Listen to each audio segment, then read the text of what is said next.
सच और हॉरर में आप सभी का स्वागत है। वैसे तो रास्ते हमें मंजिल तक पहुंचाने के लिए होते हैं, पर कई बार वही रास्ते हमें मौत तक भी पहुंचा देते हैं। आज की कहानी ऐसे ही मंजिल से मौत तक की है।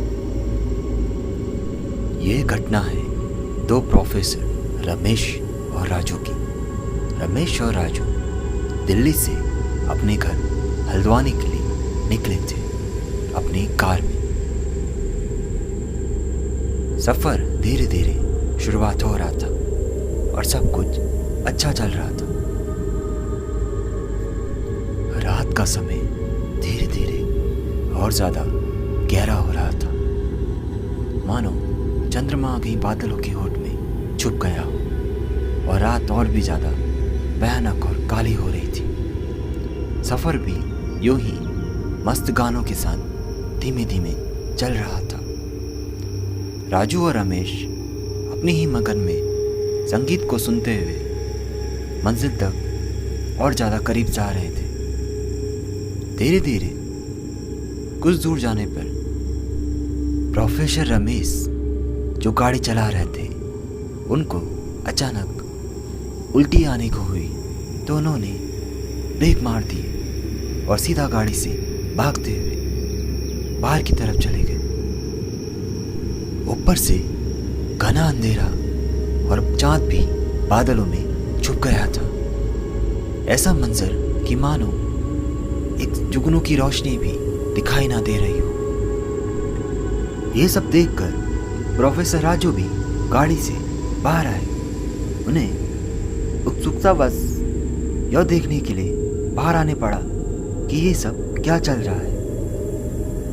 कुछ दूरी पर उनको कुछ हलचल सी दिखाई दी तो वो आगे की तरफ बढ़ने लगे। वहां पर एक लाल साड़ी बिखरी हुई पड़ी थी। उन्हें लगा कि शायद कोई मुसीबत में है।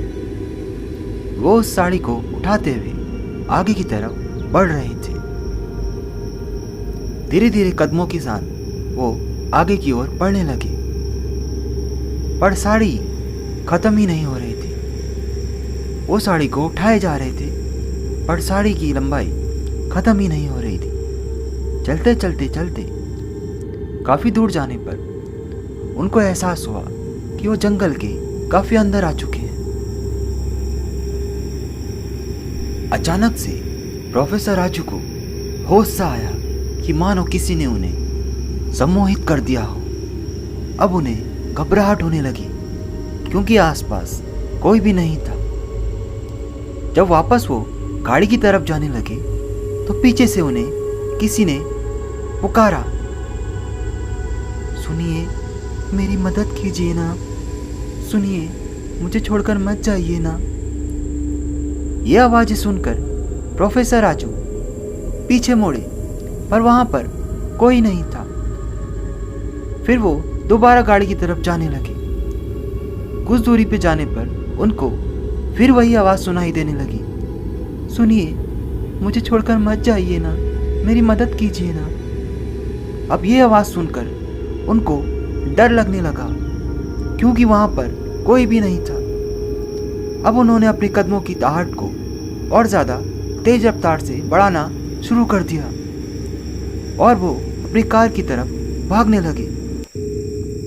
कुछ दूरी पर जाने पर अचानक उनके कंधे पर किसी ने हाथ रखा और वो बड़ी डरावनी आवाज में बोलने लगी, तुम मुझे छोड़कर कहीं नहीं जा सकते, तुम्हें मेरे साथ जाना पड़ेगा। ये आवाज सुनकर प्रोफेसर राजू की दिल की धड़कनें बढ़ने लगी और उन्हें डर का एहसास होने लगा। उन्हें पूरी जान लगाकर भागने की कोशिश की, लेकिन वो अपनी जगह से हिल भी नहीं पा रहे थे, मानो उन्हें किसी ने जकड़ लिया हो। अब वो औरत और भी तेज आवाज में बोलने लगी, तुम मुझे छोड़कर नहीं जा सकते, तुम्हें मेरे साथ चलना पड़ेगा। प्रोफेसर राजू ने आज तक भगवान को कभी नहीं माना। आज जब मौत इतनी करीब थी तो उसको भगवान की याद आने लगी और उसने भगवान का नाम तेज तेज से बोलना शुरू कर दिया। कुछ देर बाद अचानक उस चुड़ैल की पकड़ उस पर कम होने लगी और वो आगे बढ़ने की कोशिश करने लगे। कुछ देर बाद वो चुड़ैल वहां से गायब हो गई और प्रोफेसर राजू भागते हुए कार की तरफ जाने लगे और कार के अंदर बैठते हुए प्रोफेसर रमेश से बोले कि चल जल्दी से गाड़ी बढ़ा। बिना देर किए हुए प्रोफेसर रमेश ने गाड़ी स्टार्ट करके आगे बढ़ा दी।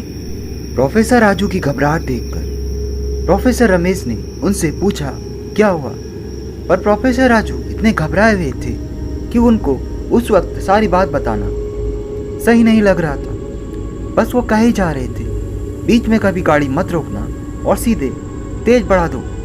कुछ दूरी पर जाने पर अचानक एक लाल साड़ी में सजी हुई दुल्हन बीच सड़क पर हाथ देकर गाड़ी रोकने के लिए इशारा करने लगी, पर प्रोफेसर राजू ने वो सब झेला था, इसीलिए उन्होंने प्रोफेसर रमेश से गाड़ी नहीं रोकने के लिए बोला और तेज बढ़ाने के लिए कहा। पर प्रोफेसर रमेश इस बात के लिए बोलने लगे कि शायद वो किसी मुसीबत में हो, पर प्रोफेसर राजू ने उनको कसम देकर बोला कि गाड़ी मत रोकना, और उन्होंने गाड़ी तेज बढ़ा दी।